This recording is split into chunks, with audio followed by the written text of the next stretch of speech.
So I'll let you know now, this will be rambly. It's something that I'm just, not really just now thinking about. You know, what it is, I originally had the thought of, you've heard, very often I've said that I feel like I'm in a mirror looking out. It's a very weird thing sometimes. I exist, I feel like two different people, sometimes three or four. But that I can exist in several states in one given moment. So most of the time, there's the here and the present. This, I call this in, right? This is being in the physical reality, the present physical reality, life, what you do to survive, this whole thing. And the out is sort of like, one is the body and one is the soul. One can be the heart, one can be the mind. That's sort of duality, right? Although it's more than a duality. And so I realized that even though I maintain at least those two states all the time, more often than not, I prefer out. I prefer being out rather than being in, because we go through, I think everybody's like that too, we go through times being here where you get disillusioned, where you get disillusioned with life. When your thoughts and your beliefs, and you find yourself getting more angry and more upset, or you find things more depressing, or you see a lot of this negative, you start focusing on the negative. You kind of like, whoa, and you step out. Or at least I did. That's how I did it. A long time ago. I've been trailing myself behind in a balloon, parts of myself.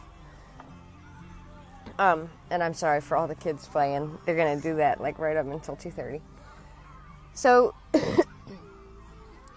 I prefer to be out. Some of my lessons have been about learning to be more in. Everything takes a balance. That's the thing about polarity. You have the extremes. You have the one end and the other end.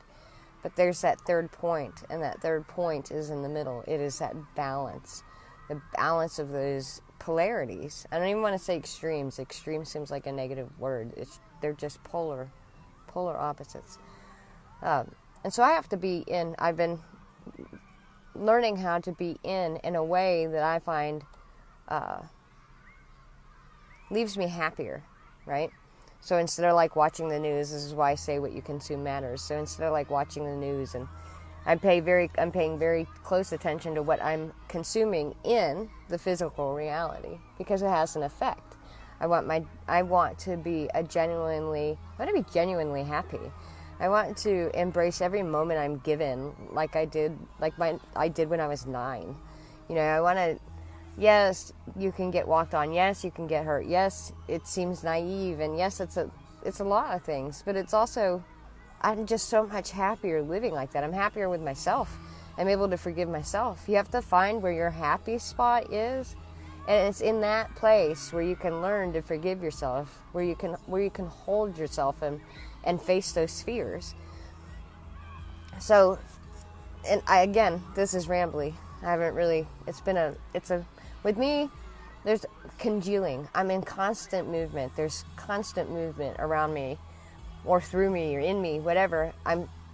If I'm not moving or dancing or walking or doing something actually physical, then it's my mind. And I don't want to say thinking. It does it. I'm just observing it. What it does. It's not that I'm necessarily doing it. I did for a long time. I had a lot of negative. I was angry. It started because of my anger. Why am I so angry?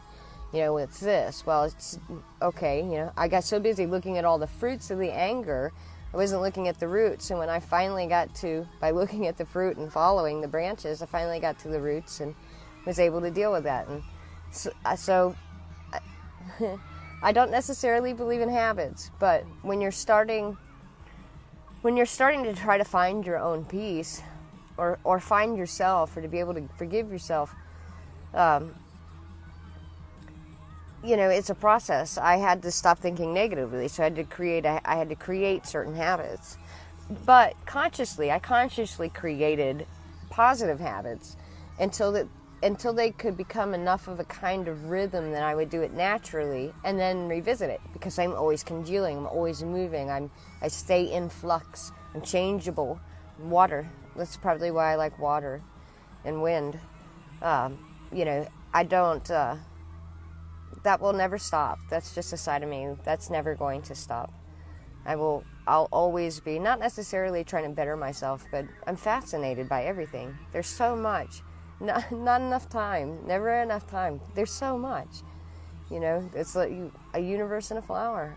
it's not, just colors. Just pick one sense, and you still won't even experience 10% of that in your lifetime.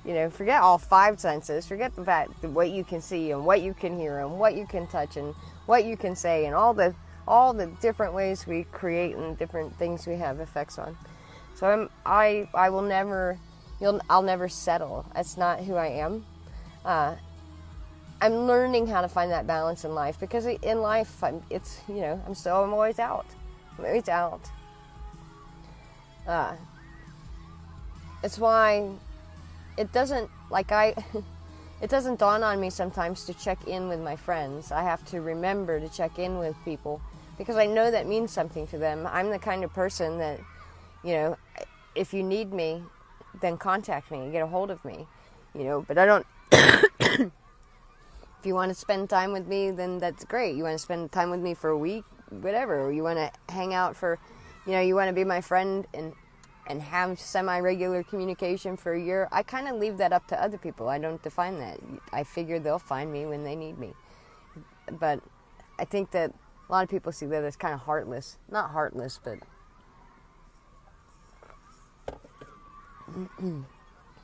have to make an effort sometimes so that people know that I care about them.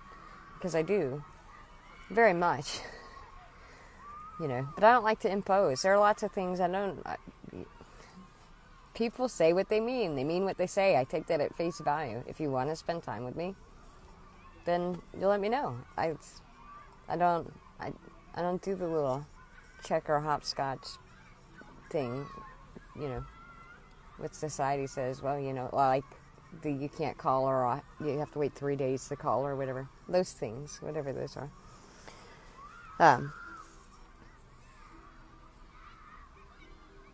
But yeah, it's amazing to me that I can be in both places at once.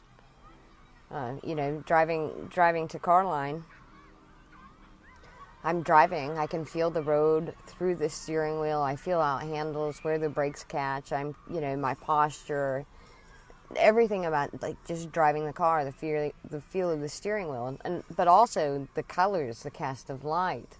Are the roads wet? Where are the puddles? Just there's some. Maybe it means I'm not fully focusing on one thing, but I think we're capable of doing that. I think that humans are capable of. It doesn't always create a deficit. It's a balance. I don't know. That's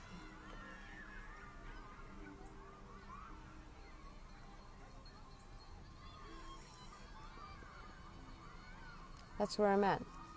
Those are my thoughts. How to be more in a more out way. Does that make sense? I need to use my outness. I need to find a way to get my outness and my inness that I'm happy with, where I don't feel like I'm being a slave to anything. I think it's the right way I want to say that. I have to sneeze. Sorry. Oh, that tickled bad. Anyway, yeah. Carline. Those are my Carline thoughts. That's one of the things I've noticed in my observing. Just observing. It's been beautiful. I've been having beautiful days. And that's not just because it rains, or not just because it's cloudy. There's so much. That's what I mean. There's so much in any given day. So much to appreciate. So much to enjoy. I don't understand why. Well, I get it. I understand why we put so much energy and intention into things that we didn't necessarily choose. They were chosen for us. And yet we sort of just subconsciously and blindly allow it, because somehow being accountable and responsible, what? How is that going to hurt more? That, like, logically, if you think about it logically, you know, in the end, if you see people who go like, wow, here's a person that's accountable and responsible, and their life is in total shit, then they seem genuinely happy because there's something about them. It's not so unique that you only have like one friend like that. You know people like that. And so take that and look at that against like the crazy negative crap that you're in. Which one do you think feels better? Like, and that's how you get there. That's that bridge that gets you over there. Yeah, it sucks. I had to admit a lot of things about myself that sucked. I think the first question I really asked myself was, am I selfish? And for a long time, I feel like, I mean, I understand it from a different perspective now.